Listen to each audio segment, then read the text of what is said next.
ମୋ ସିନ୍ଦୁରର ଅଧିକାର ଧାରାବାହିକରେ ଆପଣମାନେ ଦେଖିବେ ଧନଶ୍ରୀ ନତାଶାଙ୍କ କବଳରୁ ଖସି ଆସିବା ବେଳେ ମୁକ୍ତି ତାଙ୍କୁ ଧରିନେବେ। ଆଉ ମୁକ୍ତି କହିବେ, କ'ଣ ହେଇଛି ଶାଶୁମା, ତମେ ଏମିତି ତରତର ହେଇକି କୁଆଡ଼େ ଧାଉଁଥିଲ? ଏହି ସମୟରେ ପୁରା ପରିବାର ସେଠି ଆସି ପହଞ୍ଚିବେ। ଆଦି କହିବେ, ନା ନା, ତମେ ଠିକ୍ ଥିଲ ତ?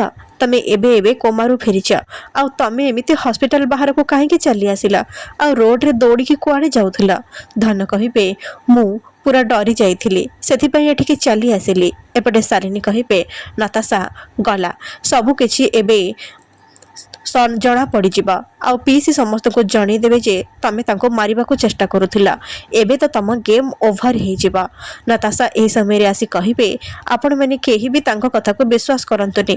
ସେ ଏବେ ଏବେ କୋମାରୁ ଫେରିଛନ୍ତି, ତାଙ୍କ ମୁଣ୍ଡ କାମ କରୁନି। ଲାଲି କହିବେ, କ'ଣ ହେଇଛି ଉପର ମୁହିଁ, ତୁ ଏମିତି ଉପରେ ପଡ଼ିକି ଏତେ କଥା କ'ଣ ପାଇଁ କହୁଛୁ? ଧନ କହିବେ, ସେ କଥା କ'ଣ କି, ମୁଁ ଏ କୋମାରୁ ବାହାରିକି ଏ ଡ୍ରେସ୍ ପିନ୍ଧିକି ଘର ଲୋକଙ୍କୁ ଦେଖା କରିବାକୁ ଯାଉଥିଲି, ସେଥିପାଇଁ ନତାଶା ମୋତେ ଅଟକାଉଥିଲା। ଆଉ ମୁଁ ତା ଉପରେ ରାଗିକି ବହୁତ କିଛି ତାକୁ ଶୁଣେଇ ଦେଲି, ଆଉ ସେ ମୋ ପଛରେ ଆସୁଥିଲା। ଲାଲି କହିବେ, ଏ ଉପର ମୁହିଁ ତ ଠିକ୍ କରିଛି, ତୁ ଏମିତି ଏକୁଟିଆ ବାହାରକୁ ଆସିବାର ନଥିଲା। ଏହାପରେ ସମସ୍ତେ ଧନକୁ ନେଇ ଘରକୁ ଫେରି ଆସିବେ। ଶାଲିନୀ କହିବେ, ଜଣା ନାହିଁ ପିଇସି ଏମିତି କି ପ୍ଲାନ୍ କରୁଛନ୍ତି। ସେ ନିଶ୍ଚୟ ତ କିଛି ନା କିଛି ଗୋଟେ ଷଡ଼ଯନ୍ତ୍ର କରୁଛନ୍ତି, ଆମକୁ ସେ ବିଷୟରେ ଜାଣିବାକୁ ହବ। ନତାଶା କହିବେ, ମୋତେ ଆଗେ ସେ ମୁକ୍ତି କଥା ବୁଝିବାକୁ ପଡ଼ିବ, ତାପରେ ଯାଇ ମୋ ଆଣ୍ଟିଙ୍କ କଥା ବୁଝିବେ।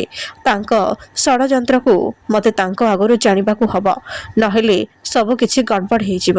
ଏପଟେ ନତାଶା ଆସି କହିବେ, ମୁକ୍ତି, ମୁଁ ତୋ କଷ୍ଟକୁ ବୁଝିପାରୁଛି। ଗୋଟେ ମା ପାଇଁ ଗୋଟେ ପିଲା କ'ଣ ହେଇଥାଏ ମୁଁ ଜାଣିଛି, ଆଉ ତୁ ତୋ ପିଲାକୁ ହରେଇଛୁ। ଏବେ ସେ କଷ୍ଟ ତୁ ପାଉଛୁ, ହେଲେ ଏସବୁ ତ ପୂର୍ବଜନ୍ମର କର୍ମଫଳ ହେଇଥାଇପାରେ। ତୁ ଏ ଜନ୍ମରେ ଏମିତି କିଛି କର୍ମ କରିଛୁ ଯୋଉଥିପାଇଁ ତତେ ଏତେ ବଡ଼ ଶାସ୍ତି ମିଳିଛି। ଆଉ ଏବେ ତ ସେ ପିଲା ବି ଚାଲିଗଲା, ତା ମାନେ ଜିଜୁ ଆଉ ତୋର ସମ୍ପର୍କର ଡୋର ବି ଛିଣ୍ଡିଗଲା।